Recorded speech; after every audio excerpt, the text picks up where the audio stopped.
I think there are a lot of question marks around Edmonton for me. I just think there are more around Vancouver. Definitely. And that's my problem. And I think the depth is very good for either one of them. I don't love the defenses for either one of them. Same. Vancouver's is, I think, traditionally built as like a have some like rough and tumble, better big, brawny, defensive D types on there. Yeah, I mean, Ian Cole, Nikita Zadorov, and Carson Soucy. Yep. Myers is a big body. Yeah. Oh, God, is he ever. The Chaos Giraffe. Yeah. The Pacific part of the bracket, the matchup for round 2, previewing the Oilers versus the Canucks. Oilers made short work of LA. I don't think anyone was all that surprised by a matchup that we've seen 3 years in a row there in round 1. Their top talent did what their top talent does, and LA's goaltending just could not handle it. Look, there's no secret to how the Oilers are built. Connor McDavid, Leon Draisaitl are going to do their stuff at the top of the lineup. You have Evan Bouchard, who's become their number 1 D-man. Zach Hyman's having a great playoffs as far as goal scoring is concerned. After a 50-goal season. Right. Has put the puck in the back of the net all year. Ryan Nugent-Hopkins, a great auxiliary guy. But those 5 right there are about it. The next guy on that list has 3 points. They do not get a lot of production from elsewhere. A lot of it comes on the power play. It feels like a pretty good matchup for Edmonton, though, catching Vancouver in round 2, doesn't it? Well, catching Vancouver in the situation that they're in, where they might be down to their 3rd-string goaltender, and you could look at what Shilovs has done against Nashville and be like, hey, maybe he's this year's Aiden Hill. Yeah, maybe. Maybe. We'll find out, but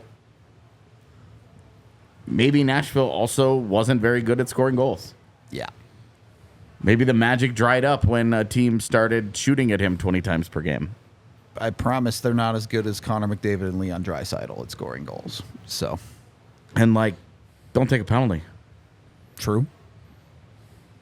You take a penalty against those guys, it's going to be a goal. That's what it feels like. I mean, their power plays, it was almost running at, 50? It was at 50% for a while, actually. I think it ended up 6 for 13 or something. Yeah, I mean, just it was shy of 50%. Yeah. It was like... I'm shocked they got 7 kills. But we always talk about the Avs, but that's how they're built. Well, the Oilers are built with McDavid and Draisaitl, so that's where the production's going to come from. I think Nugent-Hopkins had a so-so year, but it sounds like he's having a better first round of the playoffs. Smart player. He's the adult out of that group, right? If I can use AJ's term. And Bouchard's been so good, he's got a gun. It's a weapon. Yep. And he's gaining some confidence and good on him. He's got the swag a little bit, and they were able to get he's a real power play guy that can suit those guys. And you're right. I mean, don't take penalties. It's the best way to kill that penalty, because I don't care what you do on a scheme or the way you prepare for them. At the end of the day, they're still elite players from top of the world, and they want the puck on their stick and make plays. It's not like they're like, oh God, I'm scared. No, they're like, give it to me. And then they have their weapon back there on the blue line that can just gun it. So it's very hard to defend, and you're not going to defend it. The only way you can defend it is by absolutely taking no penalties. So that in that series, they're going to score goals on the power play. And then they're going to score goals at 5-on-5 too. So, yeah. I mean, the Edmonton Oilers are built that way. How good is Stuart Skinner? I don't know. I mean, again, how good was the LA Kings with their 1-3-1? It's not like they really freaking put a lot of pressure on Stuart Skinner. You know what I mean? And again, I love the story of Stuart Skinner, but if he gets a lot of pressure against him, how's he going to react? I don't know. It's still an unknown. I don't know. I think he stole 1 game for them in that series. The 1-0 game. Yeah. And by the way, if Edmonton puts 13 shots on Vancouver in a game, they're not going to win it in round 2. I don't know. They might each put 13 shots on goal the way the Canucks played that first round. Oh my God, that series was bad.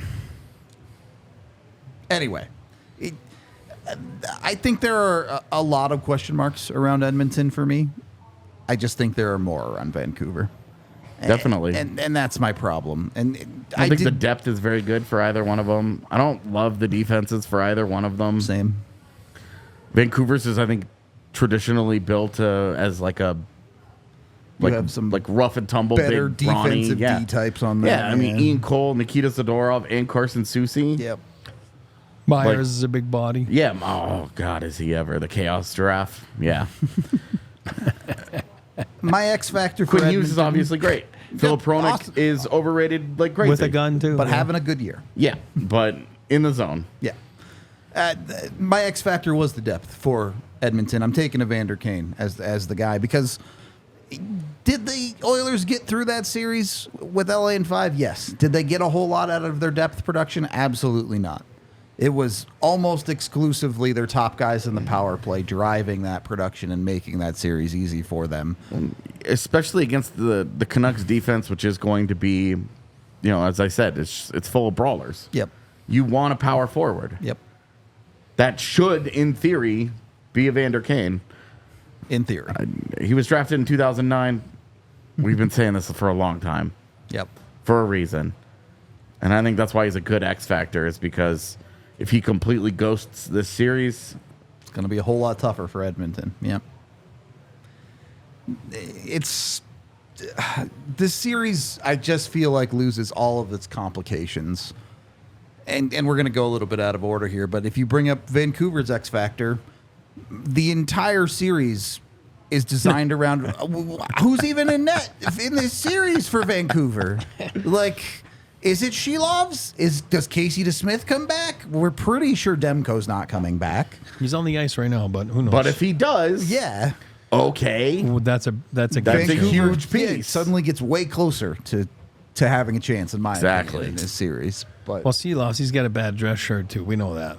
I don't know if you guys saw that. Hideous. That's funny. Even I look at that with a It's their good Nah. luck, bad questionable eye. looking shirt. But yeah, it's a big question mark. It is. And, you know, Sheila, obviously, he's got no experience. And Casey DeSmith doesn't have a lot of experience in the playoffs either. And then Demko, you know, obviously he's their horse, their main guy, but he's not there. So, I mean, Yeah. that's just. And I know he's skating right now, whatever that means. I mean, it, you know, it could mean nothing. So, Yeah. you know. Gabe Landeskog is also That's what skating. I'm saying. Who It's- knows? it's- who knows? But yeah, it's a big X factor in the net there, especially when you have.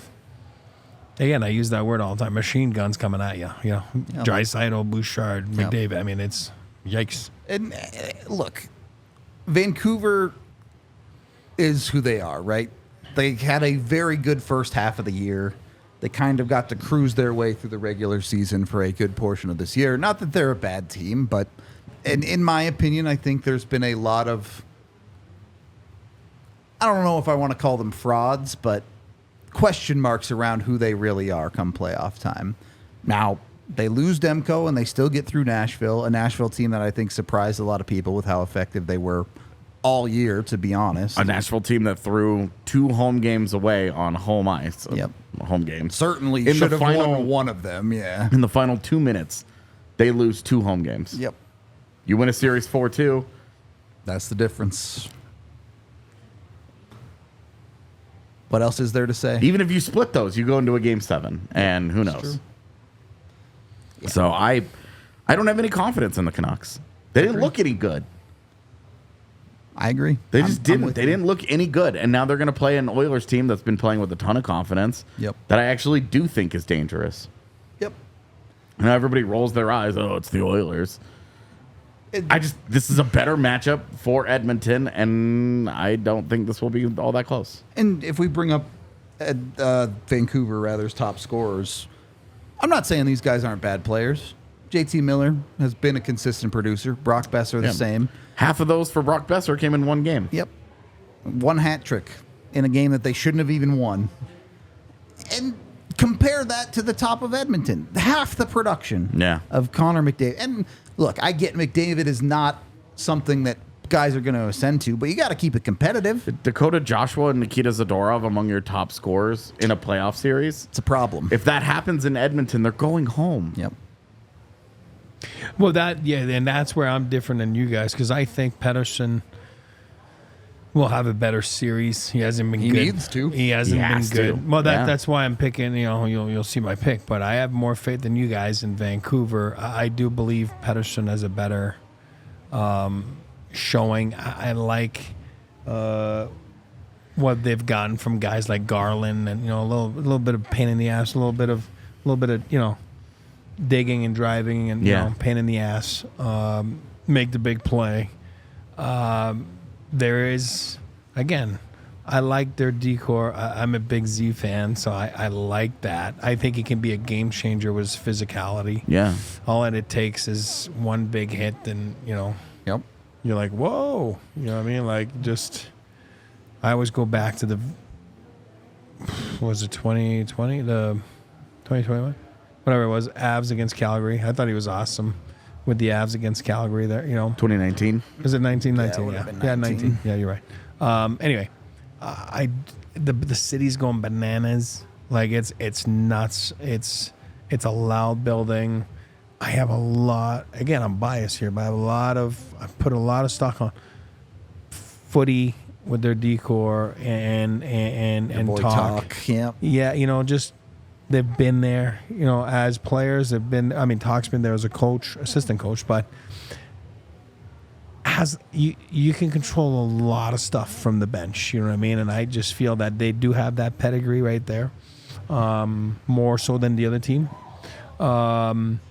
And that's where I say, again, we'll talk about it later, but this is where I differ from you guys. I just feel that they'll get in that momentum, they'll get behind, and the city will get behind them. And I don't know, you're right. And maybe I'm putting too much stuff on Seelovs, like being the Aiden Hill from last year. All great points that could absolutely talk me into it if Thatcher Demko was in net. Yeah, you're right. But he's not. Exactly. That's a fair point. Matchup feels a lot like what Colorado and the Jets became. Yep. An does. offensive juggernaut against a team that doesn't have enough puck skill on the back end, isn't getting enough from its top guys up front, and is going to get torched in net. Yep.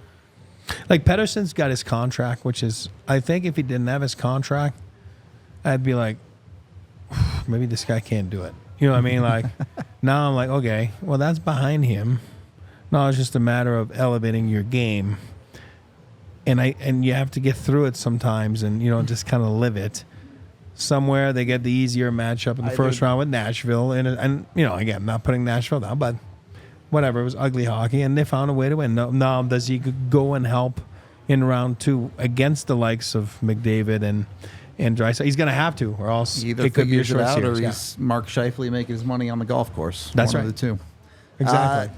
Get to our predictions here. Eric, the only one taking Vancouver. I feel like I was a coward on this one. I wanted to pick it in 5, but I figured, it's the second round. Eric alone has more Canucks wins than the three of us combined. That is true. That's unbelievable. That's what I'm saying. It's so different on this one. Yeah. Yeah. I just don't That's just see. my pick of the playoffs. That's my okay. Unless It's just, I did such a horrible job picking the first round that I just feel like it doesn't even matter. I just don't see how Vancouver can get there with their goaltending, unless Stuart Skinner just completely falls apart, or Shilov, I can say it, plays out of his mind. Yeah. And that's true of every series. If one goaltender gets hot, then whatever happens. That's the Stanley Cup playoffs, Yep, baby. exactly. Yaroslav Halak just goes nuclear, shuts down 45 shots a game from Alex Ovechkin. It happens. There's a reason you remember and that then you're stuff. thinking of that, like, should we trade Carey Price? Yeah, right? I'm just saying, like, that's what it does. It's amazing what 2 weeks can do. All right. This one feels like one of the more straightforward second round matchups, so that's all I have for it. We are going to be covering the entire second round with previews. Go check out the playlist if you haven't already. They'll all be in there, including the Avs matchup. At this point, we still don't know who they're facing, so whoever they might face, it's in there. We appreciate y'all, and we'll see you in the next video. We all silly like the mayor.